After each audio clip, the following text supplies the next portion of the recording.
Hot on the heels of successfully tackling COVID-19, on Monday, the National Institutes of Health issued an upbeat and positive press release titled Clinical Trial of mRNA Universal Influenza Vaccine Candidate Begins. The sublead stated, trial will test the experimental vaccine for safety and its ability to induce an immune response. Did you catch it? In the sublead. Ability to induce an immune response. Correct me if I'm wrong, but shouldn't the goal of this new pharmaceutical cocktail be old-fashioned things like preventing disease or even reducing severity of disease, whatever that means? I mean, injecting paint thinner also induces an immune response, but that doesn't mean it protects anyone from potential viruses and diseases or saves any lives. Sounds like more speed of science stuff to me. Continuing, the NIH's boastful press release described the clinical trial of an experimental mRNA quadrivalent universal influenza vaccine, developed this time not by Big Pharma, but by the government itself. In fact, the new universal vaccine was developed by Fauci's old team. Vaccine, Fauci team, The boys over at the NIAID. In case you already forgot, that's the same crack dream team who seem to be all involved with the U.S. Department of Defense's bioweapons development. When you ask them why, purely for defensive reasons, dummy, of course. Don't even for a second think it has anything whatsoever to do with the new mRNA flu vaccine. No, that would just be another one of those silly conspiracy theories. Now, of course, there's no need for you mere civilians to take a deep dive into any of this stuff. Just leave it to us government experts. I mean, after all, didn't we hit it out of the park with stopping COVID? The NIH experimental vaccine trial will enroll up to 50 healthy volunteers aged 18 through 49. Talk about gluttons for punishment. I, for one, would be interested in understanding the thought process that leads someone to agree to have an experimental quadrivalent mRNA vaccine injected into them in exchange for what? A juice box and a day-old muffin?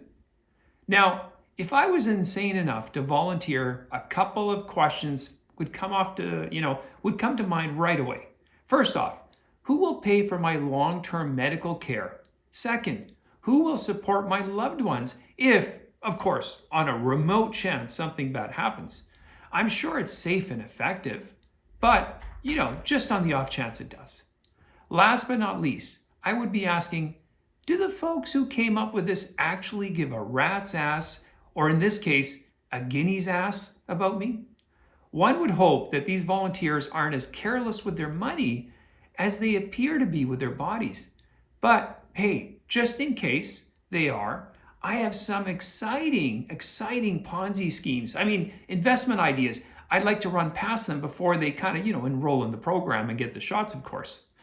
The early stage injection trial will run through a government program called the Collaborative Influenza Vaccine Innovation Centers civic program. Do your civic responsibility, folks, which was established by NIAID way back in 2019. Pre-COVID and pre-lockdowns and pre all of that success they had. But what's so fascinating is that the US government is developing this drug, not the pharmaceutical companies. Why? Why is the US government getting into the pharmaceutical business? Is there an influenza emergency?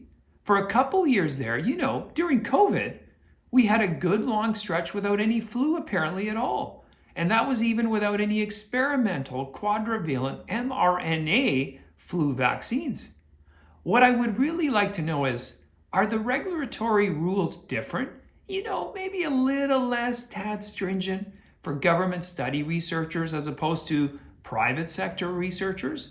Or could the sudden interest be because the US government is completely shielded from liability for vaccine injuries by sovereign immunity? On the other hand, there are those of you who have "Govern Me Harder, Daddy" tattooed on that shoulder of yours. And you likely find it reassuring that the government is developing experimental vaccines instead of big pharma. As freedom-fearing, communism-loving subjects, you believe you can trust the government, unlike all those evil private sector profit-driven money grabbers out there. Maybe you think we should just put benevolent Big Brother in charge of everything, especially based on the success of the past 3 years. Well, if that's you, better hurry up, comrade, before all 50 spots are gone. Anyway, thank you for watching. I do appreciate it. I put a link into the news release, press release in the notes section. Like I said, you can also follow me on my Rumble and my Locals account. If you haven't yet subscribed to my channel, please do so. If you haven't checked out some of my past videos, check them out. And of course, throw in your comments, and I will see you next time.